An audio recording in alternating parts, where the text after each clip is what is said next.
In Trafalgar Square, two orphans found a leather briefcase containing $50,000. 12-year-old James and little Emma, aged 8, could have changed their miserable life at St. Margaret's Children's Home. But when they returned the briefcase to its owner, the industrialist William Ashford, the man paled upon seeing them. "You remind me of someone I lost," he whispered with a broken voice. The children couldn't know they were looking into the eyes of the father who had abandoned them 6 years earlier, after their mother's death, and that this lost briefcase was no accident, but a desperate man's attempt to atone for the guilt that devoured him. The golden afternoon sun bathed Trafalgar Square, transforming Nelson's Column and the fountains into a vision of London at its finest. It was one of those moments when the city revealed its magic, making one forget the noise and bustle. Among the crowds of awestruck tourists and hurried Londoners, two small figures moved with the caution of those who belong to neither world, neither to the carefree visitors nor to the citizens confident in their place. James and Emma Thompson had escaped from St. Margaret's Children's Home for just a few hours, driven by a need stronger than any rule. It was the 3rd of October, a date burned into their hearts like a wound that wouldn't heal. 6 years to the day since their mother's death. Every year on this date, the gray walls of the institution seemed to close in further. The air became unbearable, the memories too heavy to bear alone. James, 12 years old but seeming 15 from the hardness in his eyes, guided his little sister through the crowd with the expertise of an urban veteran. He had learned to move invisibly, to avoid curious glances, to blend in. The clean but worn clothes, patched jeans, faded home sweatshirt, trainers that had seen better days, marked him as an outsider, but he had learned that walking with confidence meant no one asked questions. Emma, 8 years of grace despite everything, followed her brother with absolute trust. Her brown hair gathered in imperfect plaits that James had braided that morning. The flower dress already too small, but which she refused to abandon because Mummy had bought it for her.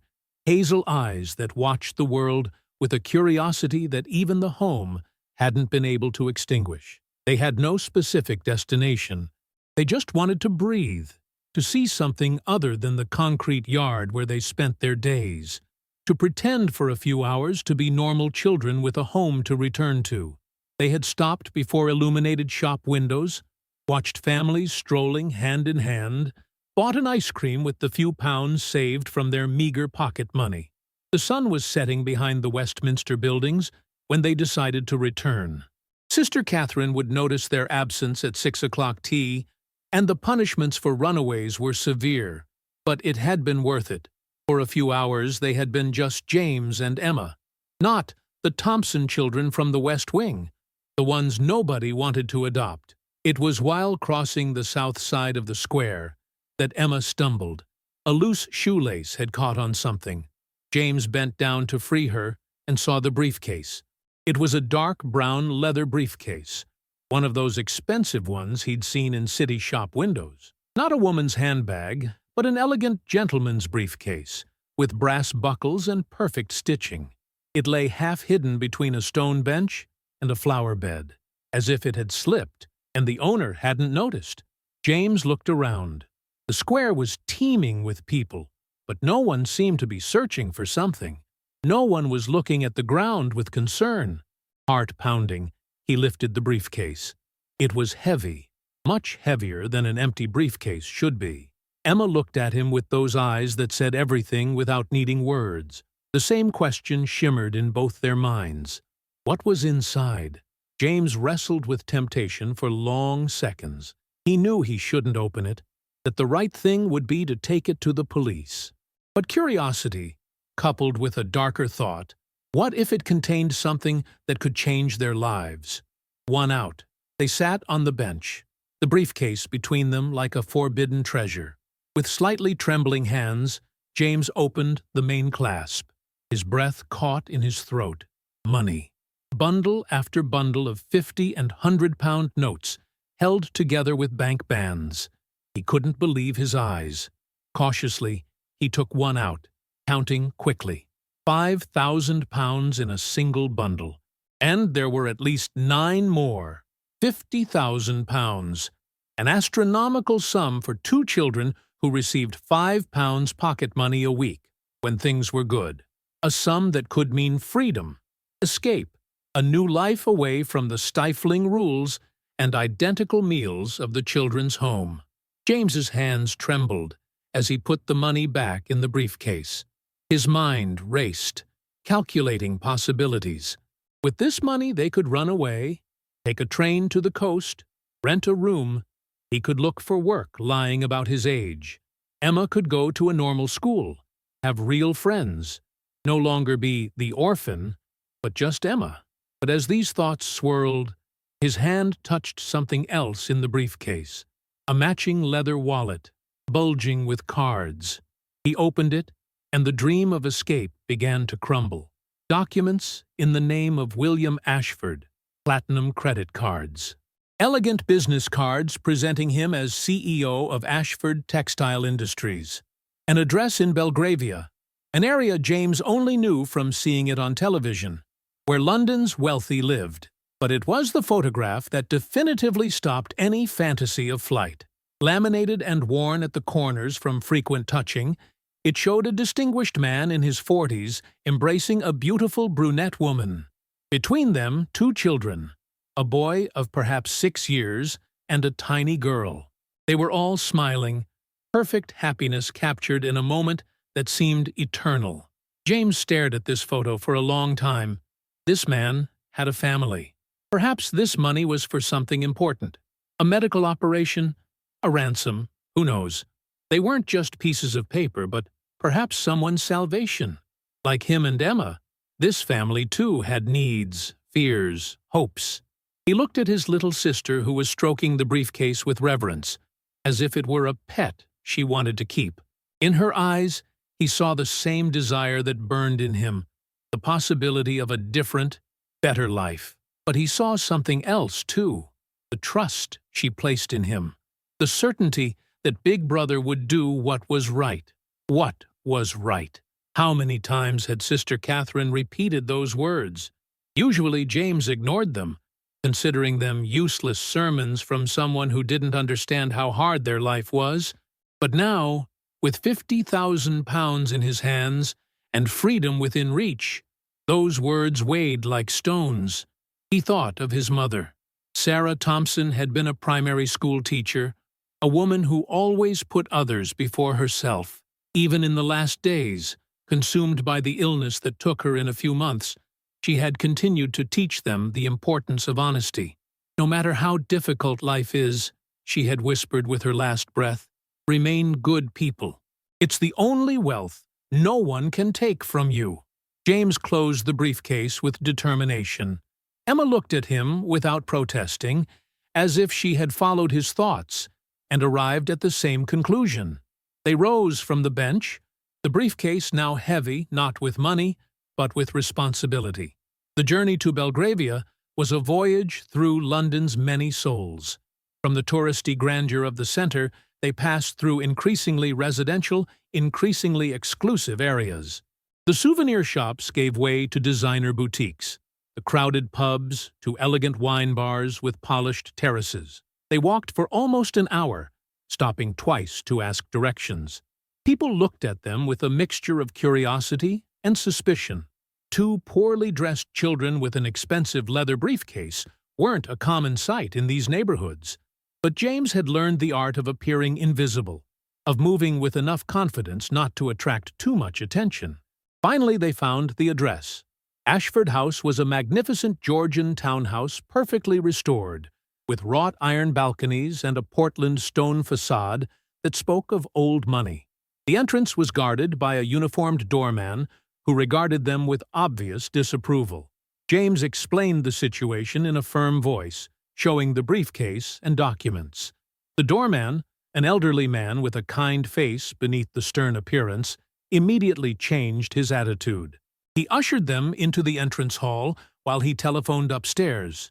While waiting, James observed the surroundings: polished marble, gilt mirrors, a crystal chandelier that cast rainbows of light.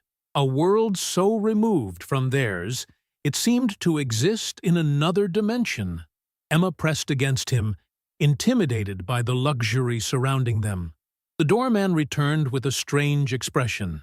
Mr. Ashford would see them immediately. As they rode up in the wood-paneled lift, he murmured something about how the gentleman needed good news, how he had changed in recent years, how lovely it was to still see honest gestures in the city. The flat on the second floor had a massive oak double door. James rang the bell with a steady hand, though he trembled inside for reasons he couldn't explain. Something about this situation provoked a strange feeling, like an impossible déjà vu. When the door opened, the world seemed to stop.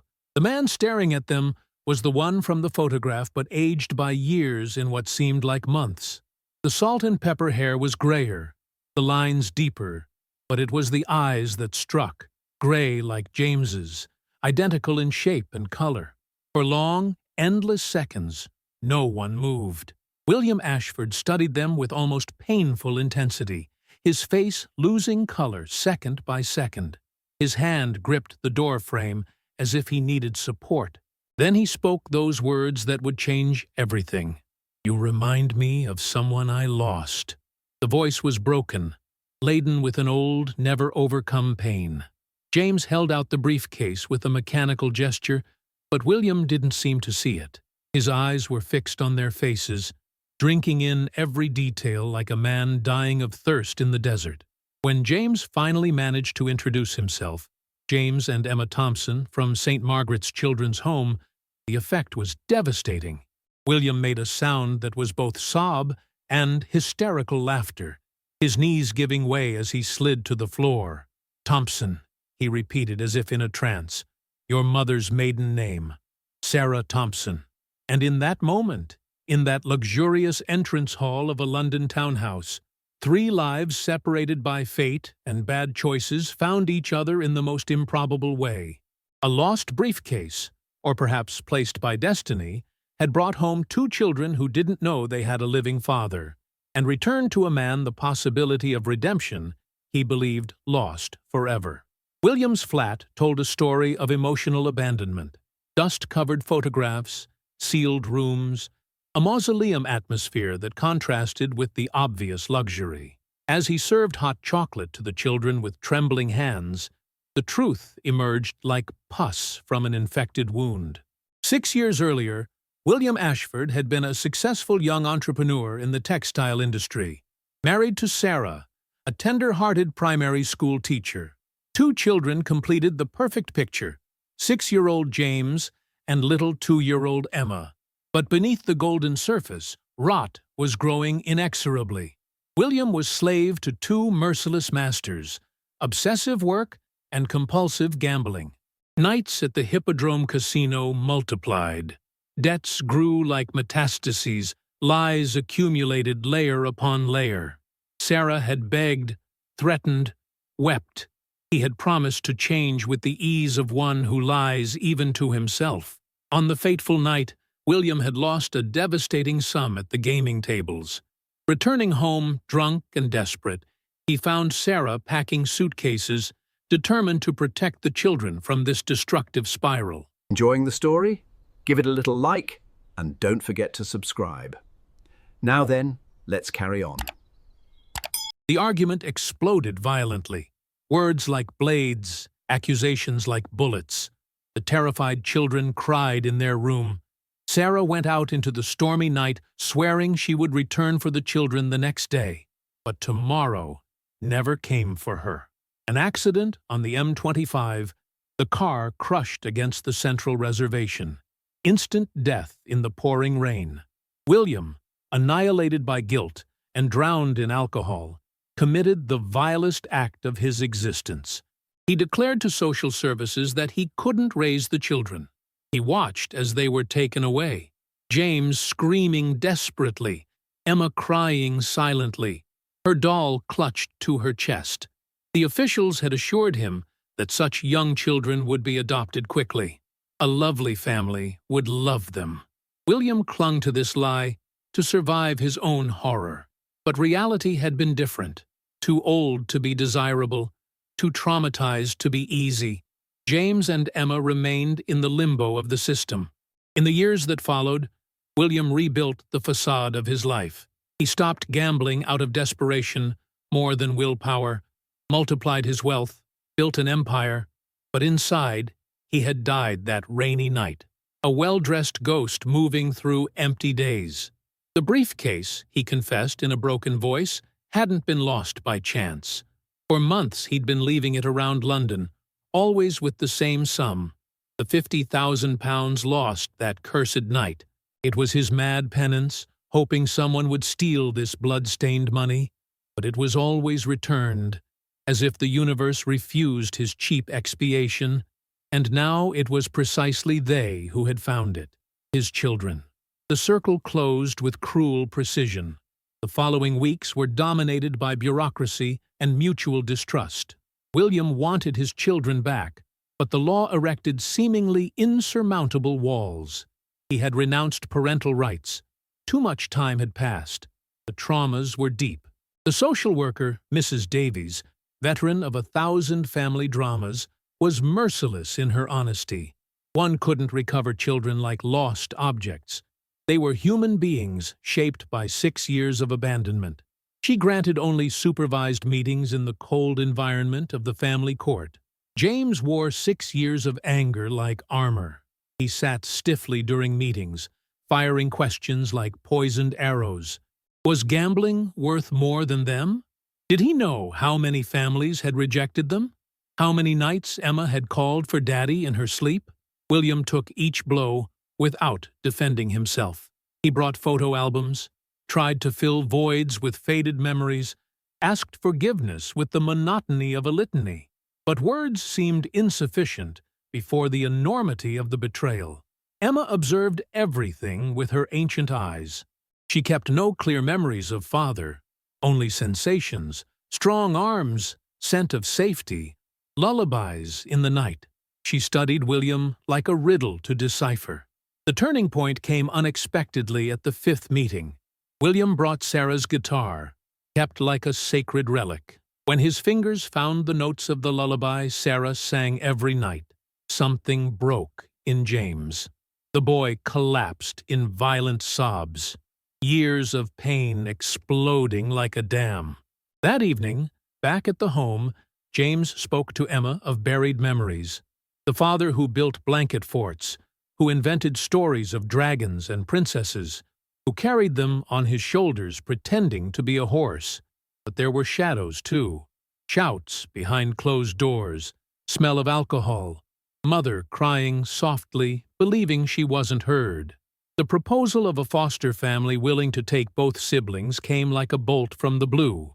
A solid couple, large house, economic stability, everything they deserved. William signed the necessary consents with a firm hand, knowing it was the right choice. That's when James exploded. He couldn't decide for them again, couldn't give them away again like parcels. And in that anger, everyone read the truth. Despite everything, James wanted his father. Not who he had been, but who he was desperately trying to become. The family court judge proposed an unorthodox solution: 6 months temporary placement with William, with constant supervision. If it worked, they would paradoxically proceed to adoption of his own biological children. The day of the move, St. Margaret's Children's Home seemed even grimmer. Sister Catherine hugged them, whispering they would always have a home there, in case things went wrong. Too often she had seen family returns fail. The new home smelled of fresh paint and good intentions. William had prepared everything with manic care. Perfect rooms, toys with tags, overflowing bookshelves. Too perfect, too anxious to compensate 6 years in 6 days. The early days were an awkward dance of strangers feigning intimacy. William cooked badly. The children ate in silence, accustomed to the dining hall chaos. Evenings dragged in front of the television. 3 castaways on separate islands in the same house. It was Emma who built the first bridge. One evening she began humming while William washed dishes, Sarah's lullaby. The man froze, then with a broken voice joined the song. James watched them from the doorway, fighting between anger and nostalgia, until finding himself singing too while silent tears ran down his adolescent face. Small rituals took shape, breakfasts with conversations about nothing, homework at the kitchen table, films on the sofa. But James's explosions remained. Years of rage seeking outlet. Emma's nightmares that woke her screaming. William fumbling in the dark, trying to be a father without instructions. The psychologist guided the process with patience. One couldn't erase the past, only integrate it. Pain was part of family history, as much as love. One Saturday, William took the children to Hyde Park without planning. They found themselves by the Serpentine where they used to go. The same ducks, the same benches. They remained silent until James spoke. Sarah would have forgiven. It was in her DNA to always forgive. William collapsed under the weight of 6 years of guilt. The children hugged him awkwardly, but sincerely.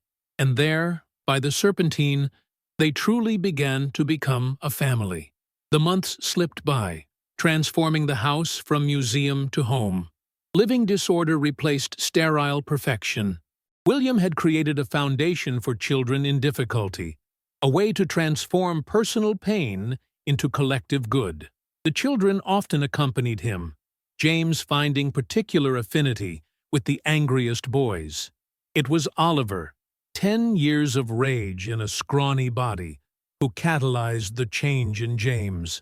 Drug-addicted parents, multiple abandonments, mistrust as armor. James recognized himself in those hard eyes and began mentoring, teaching emotional survival techniques learned in years at the home.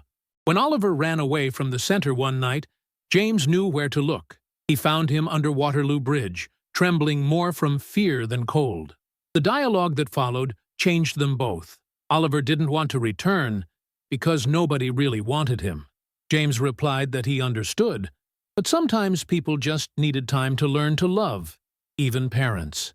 The next morning, at breakfast, James looked at William and spoke the 3 words that changed everything. "I forgive you, Dad." The man dropped his cup as tears burst forth immediately. The embrace that followed was worth 6 years of silence. Emma, with her precocious wisdom, added that she had forgiven long ago. She was just waiting for James to be ready. The approach of the final 6-month evaluation brought tension. Reports were positive, but the decision wasn't guaranteed. William promised that whatever the outcome, he would never disappear again.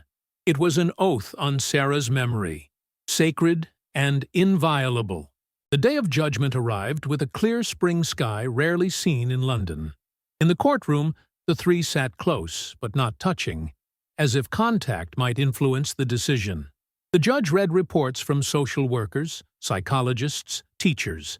All agreed on progress, but the initial trauma weighed heavily. The decision was Solomonic. Another 6 months observation before final adoption. Not a complete yes, but not a no. Conditional hope. Leaving court, Emma took both their hands, comparing their situation to an outlet family. Not perfect, but functional. The lightness of the moment eased the tension. Passing the bench where it all began, they paused in contemplation. James confessed being grateful for not yielding to the temptation of money. They would have bought things, but instead had found a father. William symbolically tore up the old document, renouncing parental rights. But James collected the pieces. The past isn't erased.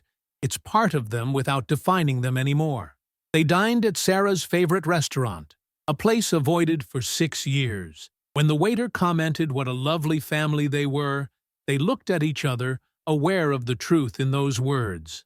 Not the easy love of never-broken families, but that forged in forgiveness. That night, William tucked in the children, a gesture not done for 6 years. In the darkness, James asked about the intentionally left briefcase. William confessed he'd first truly lost it, drunk with grief, but then continued leaving it as mad penance. If they hadn't found it, he would have died inside day by day. The months passed. The judge signed the final adoption. James passed his GCSEs with distinction. Emma debuted at piano. They brought flowers to Sarah, telling of the rebuilt family. The briefcase ended up in the attic, relic of pain transformed into grace. For true love, all three discovered, never dies. It hides, wounds itself, seems lost, but it waits patiently like a seed under snow for the moment to bloom again. For them, that moment had come through a lost briefcase, two pure hearts, and the courage to grasp the second chance the universe rarely grants. The Ashford family continued growing, not perfect, but authentic, not without scars, but healed, not without past, but with future. Each evening they sang Sarah's lullaby together, no longer funeral lament, but hymn of rebirth. Love, they had learned in their flesh, is the only thing that becomes stronger when it breaks and mends. Like them, like their imperfect, wonderful second chance at being a family. In the quiet nights of Belgravia, when London slept under the stars, William sometimes took the briefcase from the attic, not with regret, but with gratitude. For this lost briefcase had been found by the only people who could return not just the money, but his soul. James and Emma had, unknowingly, returned much more than £50,000. They had returned to him the possibility of being a father, of being human, of being forgiven, and that was priceless. Trafalgar Square remained witness to thousands of stories each day. Awestruck tourists, hurried Londoners, playing children. But for three people, this square would always be the place where fate decided 6 years of pain were enough, and that love deserved a second chance. And somewhere in London, other broken families awaited their own miracle. For if the Ashford story had taught anything, it was this: it's never too late for forgiveness, never too early for love, and sometimes, just sometimes, the universe conspires to reunite what should never have been separated. If this story touched your heart, if you believed in the possibility of redemption and the power of forgiveness, leave a like. Share in the comments. Do you believe in second chances? Have you ever forgiven someone who hurt you deeply? Subscribe and ring the bell to never miss more stories that show how love can overcome any obstacle. Remember, sometimes destiny hides in the simplest gestures: a returned briefcase, an outstretched hand, a heart that chooses to forgive. Never close the door on the possibility of starting again.